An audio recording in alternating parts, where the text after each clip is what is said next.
Slijedi priča o jednom udomljenom psu koji je postao književni junak i potaknuo donaciju koja će pomoći napuštenim životinjama.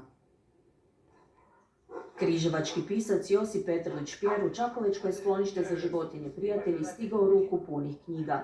Darovao ih je azilu s kojim ga vežu posebne veze. Tu je prije 3 godine pronašao pa udomio psa Snupija. Postoje važan dio njegove obitelji, a bio mu je inspiracija za lik psa Okija u njegovoj knjizi o dijabetesu kod djece Međimurski slatkiš. On je bio inspiracija i ilustracije, znači po njemu je umjetnica slikala, radila sve ilustracije koje su bile vezane uz to. A ima zanimljivo da u Križevcima ga sad neki zovu Oki, jer je bila promocija, nekoliko puta promocija tog romana, a neki ga zovu Snupi i poprilično je poznat, možda bi čak više nego i ja.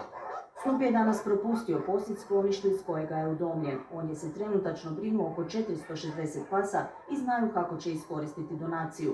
Sutra i prekosutra imamo Budjak u gradu, gdje ovom prilikom sve vas pozivam da dođete i tu ćemo odmah predavati te knjige za neku simboličnu donaciju i na taj način ćemo mi pomoći našim psima u skloništu.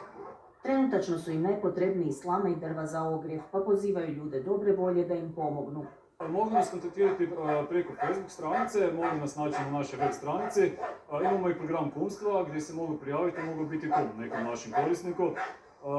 I mogu doći direktno u sklonište i mogu donirati. Mogu donirati novce, deke, hranu, svaka donacija nam je bitna. Da ovim njuškicama ne bude hladno i da ne budu gladne, dok ne dođe netko tko će ih prigrliti i udomiti.